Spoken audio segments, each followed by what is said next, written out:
ప్రమాణ స్వీకార వేదికగా మోదీ, పవన్ మధ్య ఆసక్తికర సంభాషణ జరిగింది.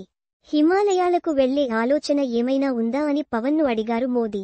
దీంతో హిమాలయాలకు వెళ్లడానికి ఇంకా టైం ఉందని చెప్పానన్నారు పవన్. పవన్ దీక్షా వస్త్రాలు ధరించి ఉండటంతో సరదాగా మాట్లాడినట్టు చెబుతున్నారు. ఢిల్లీ ముఖ్యమంత్రిగా రేఖా గుప్తా ప్రమాణ స్వీకార కార్యక్రమంలో ఓ ఆసక్తికర సన్నివేశం చోటు చేసుకుంది.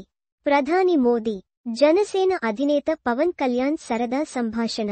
ఏపీ డిప్యూటీ సీఎం ఆహార్యం, వేషధారణ చూసిన మోదీ, హిమాలయాలకు వెళ్తన్నారా పవన్ అని ప్రశ్నించారు. దాంతో అక్కడే ఉన్న కేంద్ర మంత్రి రామ్మోహన్ నాయుడు సహా ఎన్డీఏ నేతలంతా విరగబడి నవ్విన దృశ్యాలు వైరల్ అవుతున్నాయి. ఢిల్లీ సీఎంగా రేఖా గుప్తా ప్రమాణ స్వీకారం చేశారు. రేఖా గుప్తాతో లెఫ్టినెంట్ గవర్నర్ సక్సేనా ప్రమాణం చేయించారు. ఢిల్లీకి 4వ మహిళా సీఎంగా, ఓవరాల్గా 9వ సీఎంగా ప్రమాణ స్వీకారం చేశారు.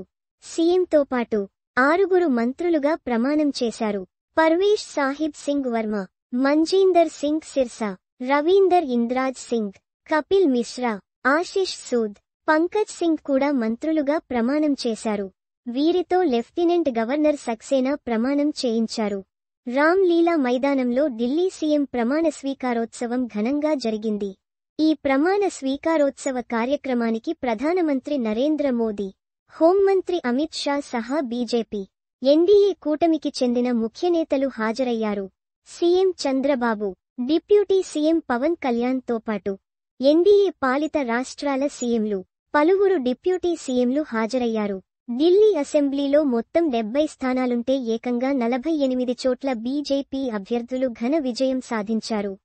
27 ఏళ్ల తర్వాత ఢిల్లీ గడ్డపై ఇంతటి ఘన విజయాన్ని అందించిన ఓటర్లకు ప్రధాని మోదీ ప్రత్యేకంగా కృతజ్ఞతలు చెప్పారు. అద్భుతమైన విజయం తర్వాత ఢిల్లీ కామ్గా ఎవరికి ఛాన్స్ ఇస్తారనే దానిపై చాలా చర్చలే జరిగాయి.